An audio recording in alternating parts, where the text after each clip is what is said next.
드렸으면 좋겠습니다. 오늘은 은혜만이 살 길이다라는 말씀의 제목으로 함께 은혜를 나누도록 하겠습니다. 은혜만이 살 길이다. 살 길이다. 아멘. 아멘. 오래전부터 세상에는 세 가지 금이 있다고 전해지고 있습니다. 그 중에서 사람들이 가장 좋아하는 금이 있습니다. 여러분, 그 금은 무엇일까요? 우리가 잘 알고 있는 것처럼 황금하고 소금입니다. 그리고 마지막 한 가지는 뭘까요? 그것은 사람들이 아무 생각 없이 흘려보내고 있는 지금입니다. 그래서 세 번째 금이 가장 소중하다는 것입니다. 어떠한 금보다도 가장 소중한 지금, 우리는 지금 은혜를 받아야 될 줄 믿습니다. 지금 하나님을 만나야 될 줄 믿습니다. 보라, 지금은 은혜 받을 만한 때요, 보라, 지금은 구원의 날이로다. 할렐루야. 이번 주 담임 목사님의 설교를 인용하자면 오늘 우리에게 주어진 이 시간을 내일의 염려를 위해서 사용하지 말자는 겁니다. 왜냐하면 오늘 밤이라도 우리의 생명을 하나님께서 거두신다면 내일은 어떻게 될지 모르는 겁니다. 지금 이 자리에 드려지는 예배가 여러분 인생 가운데 최고의 예배가 되기를 주님의 이름으로 축복합니다. 우리가 이 세상을 살아가다 보면 너무나도 필요한 것이 많습니다. 여기서 제가 한 가지 질문 하나 드리겠습니다. 만약에 하나님께서 솔로몬에게 나타나셔서 내가 내게 무엇을 줄고 너는 구하라 라고 말씀하셨던 것처럼 오늘 밤 하나님께서 나를 찾아오셔서 네 소원을 말해보라고 말씀한다고 한다면 우리는 뭐라고 대답할까요? 여러분, 지금 마음속으로 한번 생각해 보시겠습니까? 제가 지금 드릴 것은 아니지만 하나 둘 셋 하면 믿음으로 한번 선포해 보는 겁니다. 하나 둘 셋. 지금 소원을 구하신 분들은 믿음대로 될 줄 믿습니다. 우리는 사실 이 세상을 살아가는데 너무나도 필요한 것이 많은 존재들입니다. 건강이 안 좋으신 분들은 건강이 필요하고요, 사업하시는 분들은 사업 자금도 필요하고, 일자리가 없는 분들은 일자리도 필요합니다. 그리고 이 땅에서 먹고 마시며 살아가는 데 있어서 너무나도 필요한 것이 많은 존재들이라는 겁니다.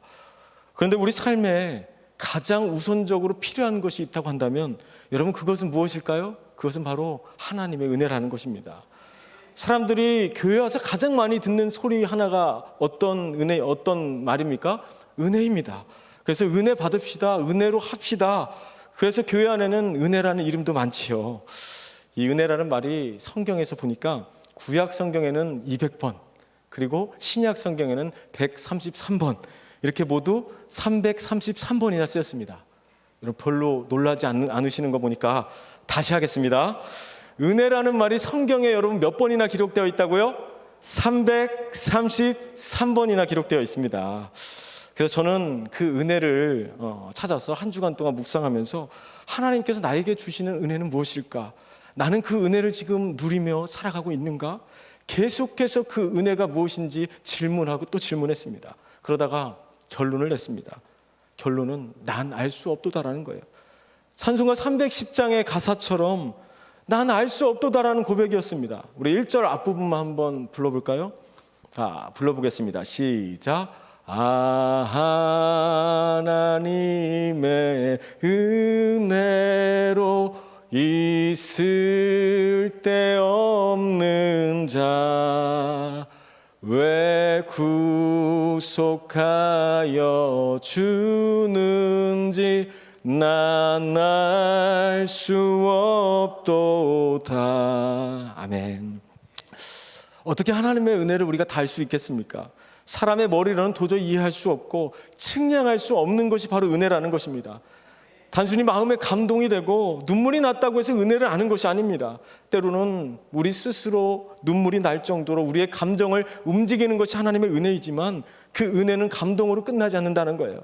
하나님의 은혜는 우리를 회개시키고 하나님의 은혜는 우리를 변화시키는 하나님의 능력이라는 것입니다. 그래서 은혜가 임하면 병도 고치고 기적도 나타나고 부흥의 역사도 일어나는 것입니다. 그 은혜가 지금 이 자리에 충만하게 부어지기를 주님의 이름으로 축복합니다. 간혹 설교를 하다 보면 어떤 분들이 은혜 받았다고 이런 격려의 말씀들을 해주시는데요, 사실 그런데 은혜는 제가 줄 수 있는 게 아닙니다. 오직 하나님께서 주셔야만 가능하다는 거예요. 만약에 은혜를 사람이 줄 수 있는 것이라면 얼마나 편리하겠습니까? 마치 주유소에서 기름 넣듯이 은혜를 그때그때 채우면 됩니다. 권사님 얼마나 채워드릴까요? 5만 원어치 주유하겠습니다. 예, 어서 오십시오 집사님. 이번 주에 죄를 많이 지으셨나 봅니다. 은혜가 앵꼬났네요. 은혜 만땅 주유하겠습니다. 뭐 이런 식으로 우리가 은혜를 떨어질 때마다 채워드린다면 얼마나 좋겠습니까? 하지만 은혜라는 것은요, 그렇게 주유하듯이 받을 수 있는 게 아니라는 거예요. 은혜는 오직 하나님만이 주실 수 있는 것이기에 간절히 하나님 앞에 나와 그분의 긍휼하심을 구하며 나아가는 수밖에 없다라는 겁니다. 그렇기 때문에 오늘도 하나님의 긍휼하심을 구하며 나아가는 저와 여러분들이 되시기를 주님의 이름으로 축복합니다. 그렇다면 누가 그 은혜를 받을 수 있을까요? 우리 에베소서 2장 8절에서 9절 말씀 한번 읽어보도록 하겠습니다. 너희는 그 은혜에 의하여 믿음으로 말미암아 구원을 받았으니 이것은 너희에게서 난 것이 아니요 하나님의 선물이라. 행위에서 난 것이 아니니 이는 누구든지 자랑하지 못하게 함이라. 행위에서 난 것이 아니기 때문에 누구든 자랑할 수 없는 것이 은혜입니다. 은혜라는 것은 절대적인 하나님의 주권 가운데 부어지는 하나님의 선물인 줄 믿으시기 바랍니다. 어떤 분들은 은혜를 행위로 여기는 분들도 있습니다. 내가 40일 작정 기도를 했기 때문에, 내가 하나님 앞에 헌금했기 때문에, 내가 이렇게 하나님 앞에 충성했기 때문에 은혜를 받을 만한 충분한 자격이 있다라고 말합니다. 자꾸만 행위를 가지고 은혜를 받을 만한 충분한 이유가 있다라고 말하는 것은 은혜가 아니라는 거예요. 만일 받을 만한 자격이 있고 받을 만한 충분한 이유가 있는 사람이 받는 것이 은혜라면 그것은 그냥 수고의 대가라는 것입니다. 세상에서 일을 하게 되면 수고의 대가를 받습니다. 그래서 그 일에 대한 수고가 충족이 되면 계속 그 일을 하지만 충족이 되지 않으면 그 일을 하지 않는 겁니다. 이것이 세상을 살아가는 합리적인 방법이라는 거예요. 그런데 여러분, 하나님의 일은 어떻습니까? 전혀 합리적이지가 않습니다. 대가를 충분히 받지 않아요. 그래서 세상 사람들이 교회 가서 열심히 봉사하고 헌신하는 분들을 보면 뭐라고 이야기합니까? 교회 가면 떡이 나오냐 돈이 나오냐 이렇게 말합니다. 그런데 신기한 것은요, 주님의 몸된 교회를 위해서 힘들게 봉사했어도 아무도 수고의 대가를 요구하지 않는다는 겁니다. 자, 따라합니다. 은혜는 대가를 요구하지 않는다. 만약에 예수님께서 우리에게 구원의 대가를 요구하셨다면 누가 이 자리에 나올 수 있겠습니까? 만약에 예수님께서 우리에게 십자가의 구원의 그 대가를 우리에게 요구하셨다면 누가 이 자리에 나와서 하나님을 예배할 수 있겠냐라는 것입니다. 평생을 갚아도 갚을 수 없는 그 주님의 은혜 앞에 오늘도 감사하며 주님 앞에 나아가는 성도들이 되시기를 주님의 이름으로 축복합니다. 우리가 이 세상을 살다 보면 생각만 해도 힘이 나는 사람들이 있습니다. 우리 옆에 사람들 한번 보시겠습니까? 이렇게 한번 보시겠습니까? 예, 쳐다만 봐도 어때요? 힘이 나십니까? 막 짜증이 나고 막 화가 나고 그러면 안 됩니다. 우리 14절 말씀을 한번 보겠습니다. 14절 말씀을 함께 보도록 하겠습니다. 그러므로 우리에게 큰 대제사장이 계시니 승천하시는 이 곧 하나님의 아들 예수시라. 우리가 믿는 도리를 굳게 잡을지어다. 아멘. 14절 말씀을 보니까 우리에게는 누가 계신다라고 말씀하고 있습니까? 큰 대제사장이 계신다고 말씀하고 있습니다. 여기서 크다라는 말은 위대하다, 탁월하다는 말입니다. 그러니까 히브리서 기자는 예수 그리스도께서 왜 가장 위대하신 분인지, 예수 그리스도께서 왜 가장 탁월하신 분인지를 강조하고 있다는 겁니다. 우리는 제사장이신 예수님을 통하여 하나님의 임재를 경험하고 하나님께서 주시는 은혜를 이제는 누릴 수 있게 된 것입니다. 예수 그리스도가 우리의 큰 대제사장이 되어주셨다는 사실이 우리 삶의 가장 큰 위로가 되어지고 가장 큰 기쁨이 되시기를 주님의 이름으로 축복합니다. 여러분, 우리는 살다 보면 인생은 무엇을 붙잡고 사느냐가 중요하다라는 말을 합니다. 우리가 참된 평안함을 누리기 위해서 오늘 성경 말씀을 보니까 무엇을 붙잡고 살아야 한다라고 말씀하고 있습니까? 14절 말씀에 보니까 믿는 도리를 굳게 잡아야 한다라고 말합니다. 여기서 굳게 잡는다라는 것은요, 보통 우리가 무엇인가를 손으로 잡을 때 힘을 주지 않습니까? 그런데 특별히 잃어버려서는 안 될 아주 소중한 것을 우리가 붙잡고 있다고 한번 생각해 보십시오. 예를 들어서 제 손에 10억짜리 수표를 제가 가지고 있는 겁니다. 제가 이 수표를 어떻게 가지고 있을까요? 그냥 살짝 잡고 있을까요? 아니면은 젖먹던 힘을 다해 누군가가 내 것을 빼앗아가면 어떻게 하나 하는 그런 마음으로 간절히 붙잡고 있을까요? 예, 맞습니다. 그런 마음으로 붙잡아야 된다는 거예요. 절대로 빼앗기지 아니하리라. 어쩌면 우리가 이 손에 꽉 잡고 있는 것이 여러분, 자녀일 수 있습니다. 물질일 수 있어요. 명예일 수 있습니다. 그런데요, 이 손에 꼭 잡고 있는 것을 놔버리고 이제는 예수 그리스도를 붙잡고 나아갈 때 우리 삶에 생명이 있고 우리 삶에 소망이 있다는 것입니다. 그렇기 때문에 오직 우리의 생명 되시고 소망 되신 예수 그리스도만을 굳건히 붙잡고 나아가는 믿음의 성도들이 되시기를 주님의 이름으로 축복합니다. 여러분, 혹시 물에 빠져보셨습니까? 물에 빠진 사람 지푸라기라도 잡는다라는 말이 있습니다. 사실 지푸라기가 물에 빠진 사람한테 무슨 큰 도움이 되겠습니까? 그래도 지푸라기를 붙잡고 있는 사람에게는 그것이 유일한 소망이기 때문에 절박한 심정으로 지푸라기를 붙잡고 있는 것이죠. 제가 오래전에 교회 수련회를 다녀오다가 칠갑산 저수지에서 빠진 적이 있습니다.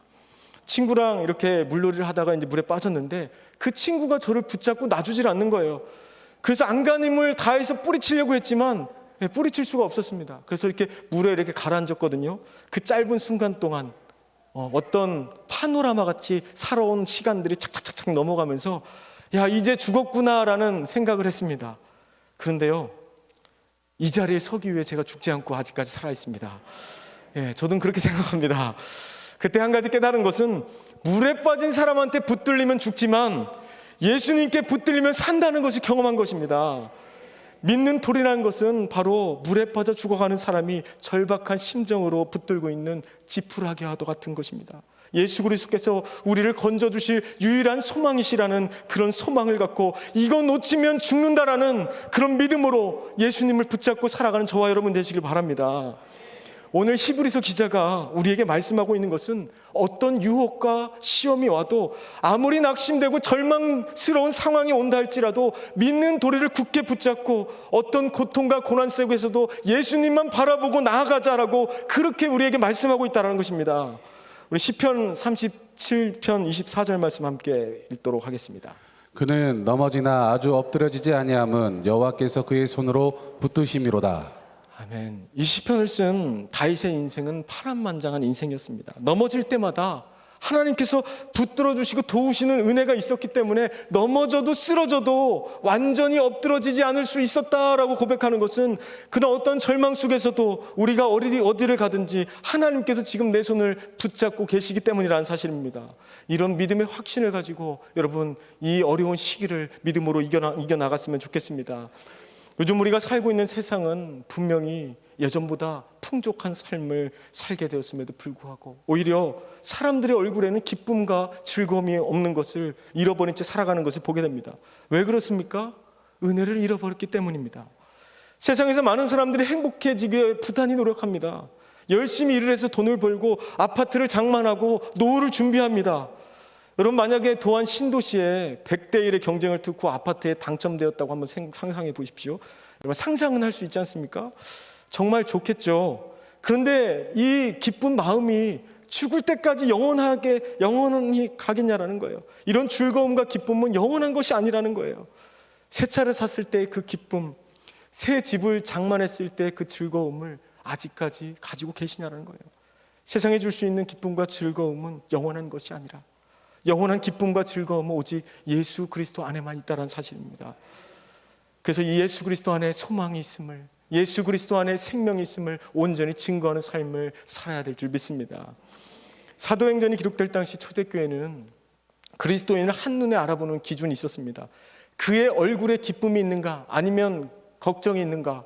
그래서 만약에 그의 얼굴에 기쁨이 있다면 그것은 정말로 진정한 그리스도인이었다라는 겁니다. 그래서 그들은 가진 것이 없어도 고난을 당해도 핍박을 당해도 기뻐하고 즐거워하였다라는 거예요. 왜냐하면 초대교회 그리스도인들은 하나님의 은혜로 충만했기 때문인 거예요. 힘들지만 은혜가 있었습니다. 우리 옆에 사람 얼굴 한번 보도록 하겠습니다. 얼굴에 기쁨이 있으신가요? 옆에 사람 얼굴에? 기쁨이 있다면 진정한 그리스도인이라는 거예요. 다들 얼굴에 기쁨이 있으십니까? 평안함이 있으십니까? 우리 한밭제 교회 안에는 모두 진정한 그리스도인입니다.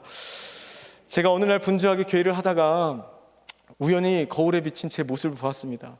그런데 표정이 행복하지가 않은 거예요. 기쁨이 없는 겁니다.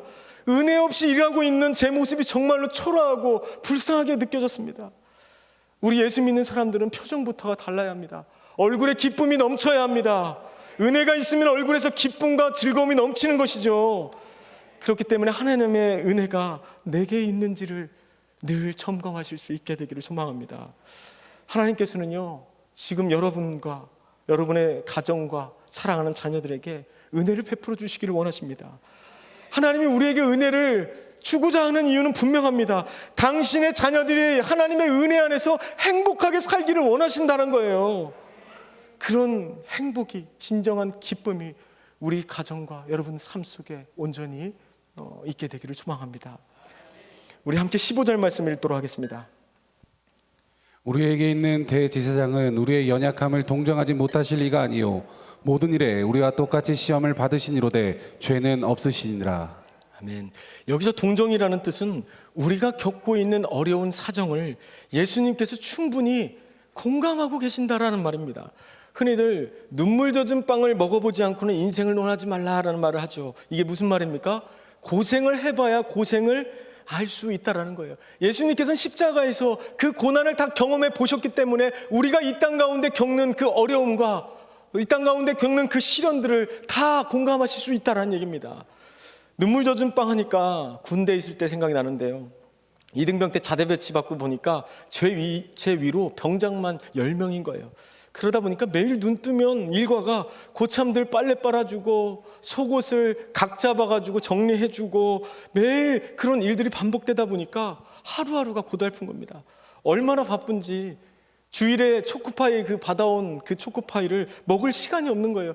그래서 화장실에 몰래 들어가서 초코파이를 먹는데요, 그냥 눈물이 그냥 나는 겁니다. 군대에 다녀오신 분들은 다들 아실 거예요. 남자들은 군대 이야기를 하면요 눈이 반짝반짝하고요, 밤새도록 군대 이야기를 해도요, 너무너무 즐겁고 행복합니다. 내가 직접 고생을 해봤기 때문에 공감할 수 있는 것이죠. 지금 제 말을 공감하지 못하는 분들은 군대를 안 다녀오신 분들이죠. 화장실에서 다들 초코파이 한 번씩은 먹어봤을 거예요. 저희 부모님이 제가 어렸을 적에 자주 하는 말 중에 한 가지가 있었습니다. 너도 나중에 똑같은 자식 한번 낳아봐라 라는 말을 했거든요. 이게 축복인지 아닌지는 잘 모르겠습니다. 근데요, 진짜로 똑같은 아들을 제가 낳았거든요. 똑같은 아들을 진짜 어디 가도 제 아들이라는 것을 알 수 있습니다. 나중에 보시면 제 아들이라는 것을 여러분들 다 아실 거예요. 그런데요, 진짜로 똑같은 아들을 낳아보니까 그때서야 비로소 부모님의 심정을 알게 되었습니다. 특별히 본문은 우리가 무엇을 동정하고 계시다고 말씀합니까? 예수님께서는 우리의 연약함을 동정하고 계신다라고 말씀하고 있습니다. 우리의 연약함을 동정하시는 분이심을 분명하게 말씀하고 있는 이유는요, 히브리서가 기록될 당시 예수 믿는 성도들 앞에 시험과 그 어떤 어려움들이 많이 있었거든요. 그런데 그 시험 앞에 무너지는 영적인 연약함들이 있었습니다. 우리가 코로나 시대를 맞아서 우리가 많이들 신앙들이 무너지지 않았습니까? 그런 연약함들이 우리에게 있는 것처럼 이때 당시 살아갔던 성도들에게도 그런 연약함들이 있었다는 거예요.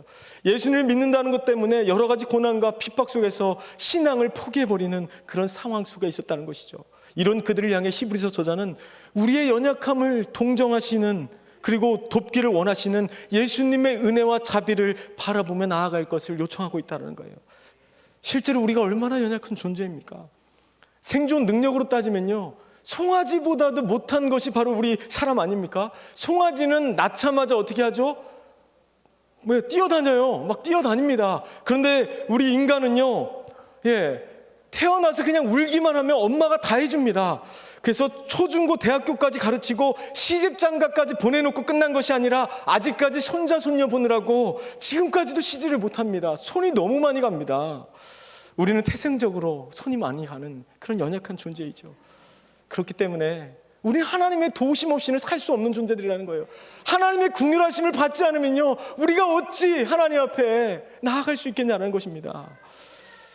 사실 작년에 우한에서 시작된 코로나로 인해서 전 세계가 셧다운이 됐습니다. 그리고 많은 한국 교회들이 어떤 기도가 무너지고 신앙이 많이 무너졌습니다. 그래서 코로나로 인해서 수많은 의료 장비와 인원들이 투입되고 어떻게든 그 바이러스를 잡아보려고 했지만 지금까지도 종식되지 않았습니다. 이것이 인간의 한계 아닙니까? 우리 말씀 누가복음 18장 27절 말씀 한 구절 읽어보도록 하겠습니다. 이르시되 무릇 사람이 할 수 없는 것을 하나님은 하실 수 있느니라. 아멘.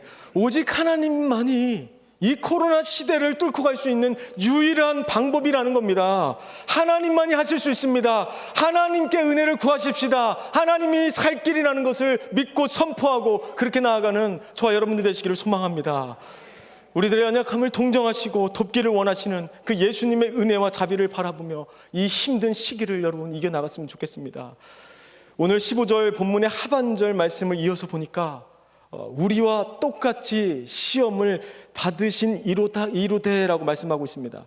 예수님께서도 우리와 똑같이 시험을 받으셨다라고 분명히 말씀하고 있습니다. 예수님께서는요, 하늘 높이에서 그냥 계신 분이 아니라 이 땅에 인간의 모습으로 내려오셔서 우리가 겪고 있는 그런 고난을 친히 경험하셨고 똑같이 시험을 받으셨기에 우리가 겪고 있는 지금 이 어려운 상황을 너무나도 잘 알고 계신다는 겁니다. 지금 우리가 예수를 믿는다는 것 때문에 얼마나 많은 비난과 손가락질을 받고 있습니까? 히브리서가 기록될 당시 초대교회 성도들은 예수를 믿는다는 이유 때문에 고난과 박해를 겪으면서 내가 이렇게 예수를 믿어야 하나? 내가 언제까지 이렇게 고난받고 시련 가운데 살아야 하나? 더 이상 못 견디겠다. 예수 믿는다는 것이 대체 무엇이냐? 이런 어떤 고민에 빠졌을 때 히브리서 기자는 이런 말씀을 해주고 있는 겁니다. 우리 16절 말씀을 함께 봉독하도록 하겠습니다. 그러므로 우리는 긍휼하심을 받고 때를 따라 돕는 은혜를 얻기 위하여 은혜의 보좌 앞에 담대히 나아갈 것이니라. 아멘.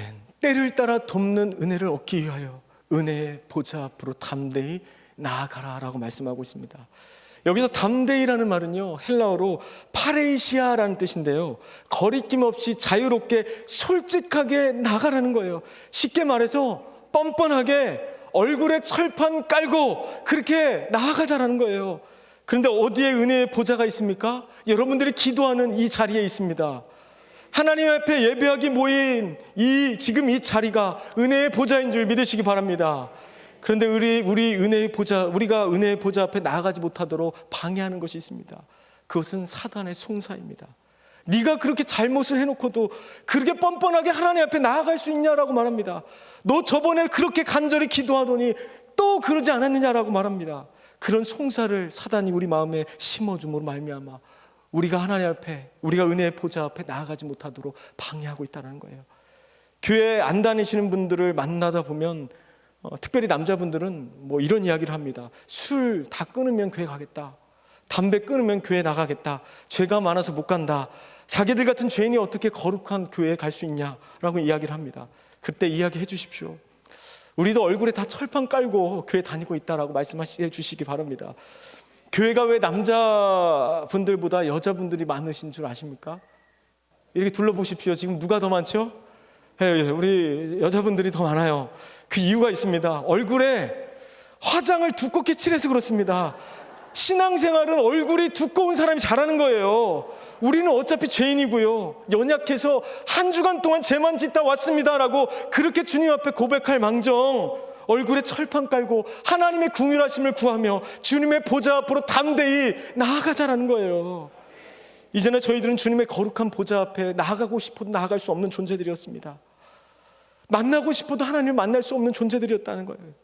그러나 이제는 예수 그리스도께서 우리의 대제사장이 되어주셨기 때문에 이제는 예수님을 통하여 누구든지 언제든지 자유롭게 예수 그리스도께 나아갈 수 있는 이런 엄청난 은혜를 이제는 우리가 누리게 되었다는 거예요. 우리 영혼이 병들고 아프면 어떻게 해서든지 우리 영혼의 치료자 되신 예수님을 찾아야 합니다. 아무리 멀어도, 아무리 바쁘고 힘들다 할지라도 예수 그리스도를 만나야 그것이 유일한 소망이기 때문에 주님을 찾아가야 하는 것입니다. 여러분들에게 두려움이 있습니까? 오랫동안 기도했지만 응답되지 않는 기도 제목들이 있습니까? 여러분 미래에 대한 불안함이 있습니까? 여러분 두려워하지 마십시오. 우리에게는 완전한 대제사장이신 예수 그리스도가 오늘도 은혜의 보좌 앞에서 우리를 위해 기도하고 계시다는 겁니다. 여러분들의 연약함을 위해서 간구하고 계신다는 사실입니다. 우리 말씀 로마서 8장 26절 말씀을 읽도록 하겠습니다. 이와 같이 성령도 우리의 연약함을 도우시나니 우리는 마땅히 기도할 바를 알지 못하나 오직 성령이 말할 수 없는 탄식으로 우리를 위하여 친히 간구하시느니라. 아멘. 사랑하는 성도 여러분, 우리가 비를 맞으려면 빛 속으로 뛰어들어가야 합니다. 우리가 눈을 맞으려면 눈밭으로 나가야 하는 것처럼 우리가 은혜 받기 위해서는 은혜의 자리로 담대히 나아가야 한다는 것입니다. 그것이 살 길입니다. 그 은혜가 회복되기를 소망합니다. 오늘 성경은 우리에게 은혜의 보좌 앞에 담대히 나아가라 그렇게 말씀하고 있죠. 그 이유가 무엇이겠습니까? 현재 여러분이 겪고 있는 시험과 고난을 극복하기 위한 유일한 방법이기 때문에 그렇습니다. 우리가 살 길이기 때문에 그렇습니다. 결국 은혜 없이는 살아갈 수 없다는 것을 말합니다. 그렇기 때문에 하나님께서는 은혜의 팔을 벌려서 우리가 주님 품으로 돌아올 것을 그렇게 간절히 기다리고 있다는 것이죠. 여러분, 은혜를 사모하는 간절함이 있습니까? 은혜의 보좌 앞으로 나아간다는 것은 하나님을 갈망하며 하나님을 만질 수 있을 만큼 가까이 나아가야 한다는 것을 말합니다. 여러분, 하나님을 만질 수 있을 만큼 가까이 나아가시기를 바랍니다. 여러분, 하나님의 말씀을 보면 12년간 혈루병을 앓았던 그 여인이 예수님의 옷자락을 붙잡고 나아갔던 그 간절함을 여러분 이제는 회복해야 될 그런 시기가 왔습니다. 하나님의 은혜를 갈망하지도 않고 하나님을 만나보지도 못하고 그래서 하나님의 은혜를 받지도 못하는 예배라면 그 예배가 대체 우리에게 무슨 의미가 있냐라는 거예요. 이왕 드리는 예배 하나님의 은혜를 온전히 경험하기를 바랍니다. 하나님을 꼭 만나시길 바랍니다. 그 은혜를 경험하시기를 소망합니다. 하나님이 말씀하십니다. 나를 간절히 찾는 자가 나를 만날 것이라. 오늘 이 시간 하나님을 간절히 찾는 자들에게 하나님의 특별한 은혜가 부어지기를 소망합니다. 때를 따라 돕는 은혜가 저와 여러분들에게 충만할 수 있게 되기를 예수 그리스도의 이름으로 축복합니다. 우리 이 시간 함께 찬양했으면 좋겠습니다.